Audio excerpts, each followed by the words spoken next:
it is one of the rare opportunities of having a former head of state open up his home to us as we're having here. And it happens on a very special and historic day as the 95th birthday of a great man, Madiba Nelson Mandela. We're very grateful that you opened up your home for us to have this interview. First of all, we'd like to find out, today is Mandela's birthday. Let's take your quick birthday wishes for him today. Well, I wish him very well. Wish him recovery so he would live normally. Some live over 100. So even though he's 95 today, he's still young. And provided he will continue to be strong and alert, so he can enjoy his peace of life and also his family, especially the grandchildren. They add to his blessings. I wish him many happy returns. Speaking now about his family, very quick point there. If you were to, we know that they've had a bit of issues. I mean, it's characteristic of every family. Yes. So if you were to advise the family, yeah, exactly, good, what would you say to them? They should know that their father belongs to the world. The whole world is looking into their home and family, especially on a day like this.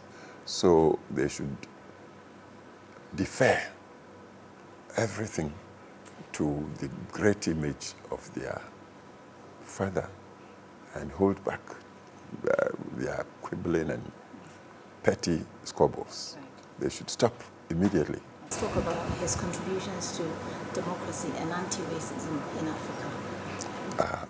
He's original.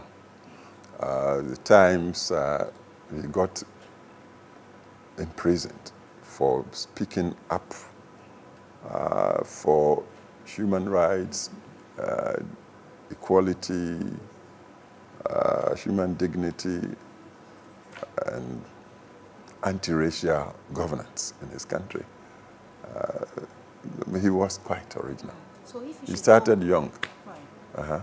Now, if you should go into his mind right now, would you think that he would be disappointed in Africa as the content is right now? I don't think he would be. He impresses me as a visionary person. A visionary would be like a long-distance runner. You don't sprint, where you have to pace yourself over long distances. You want to change the world, you have to be patient and tolerant in many ways. But you don't lose your target. You keep on plodding till you hit it. And I believe this is how Mandela tried to do it. And for as long as life is in him, that would be the way he would suggest it. He is also forgiving. He talks of rainbow society, multiracial society, and he would know as a wise man that you don't realize this perfectly in this short period. Right. I say that because racism, you know, there are still traces of racism in South Africa. And they should, one would say that they are better placed to understand the situation, but there's still racism. And development in Africa is still at a snail pace. I know, I believe I understood you all right. I'm telling you, Mandela would not be disappointed. He would rather appreciate the advances, the progress Africa is making. However, slowly. Africa is moving ahead, and Mandela perhaps will be the first to appreciate it. On the premise of his leadership style, he's known for being very selfless, having given up power. I mean, although he could have had it. On that basis, what would you tell African leaders today?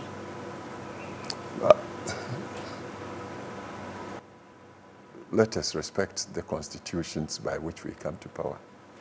If the constitution gave you, say, a tenure of 4 years, and you serve the 10 years, be thankful and obey the constitution. You want to rule, and the constitution provides for democratic process, submit to the choice of the people. Let's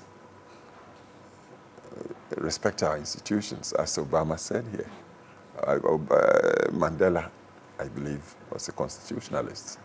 He stepped down when the term came to an end. He could have sought office again, but he didn't. Well, I'm sure he took many things into account. Age, exhaustion, he made the point. And fortunately for him too, he had his lieutenants. Mbeki was like his son. Ramaphosa, all these people were his people. Zuma himself. And he pointed the way to them to continue. So that's how he did it. I do not know if you have any personal relationships. I met him a few times. He had immense respect for Ghana. And I believe the few times he must have visited Ghana, he kept fond memories of Ghana. So what is the one thing that you personally remember him? He always had a glint in his eye, sense of humor. And well, time I met him, he served prison, been everything. The whole world acknowledged him. So he didn't need to prove anything to anybody, but he was welcoming. In fact, I was so stunned when he was then canvassing for support for his foundation. And he was asking what we could do, Ghana and others could do to support the foundation. I chuckled and said, hey, you, what would you need? From that time we were struggling, we were in HIPIC. But that's Mandela. So he's the kind of person that will go down. Down to earth, very human and relaxed. He is like, if I may use an analogy, a shooting star, a big thing. People like him, they come on the scene once, perhaps in a century or centuries. So if anybody should liken an ordinary mortal to him, that mortal is lucky. I would say thank you, amen.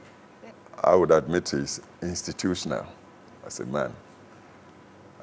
But the institution I'm talking of is not like, say, some chair somebody occupies and when he goes, another person goes to take. That's not that type of institution I'm talking about. To be like Mandela and to succeed him in the hearts and imaginations of people, I think it would be your good works. Your human nature. I can't define the content yet, but the good things that you exude to people, to communities and nations, to the world, that would make you a successor to Mandela. And as I say, if you want to liken me, I say amen. But I tell you, that's not an easy thing for anybody to imagine easily for himself.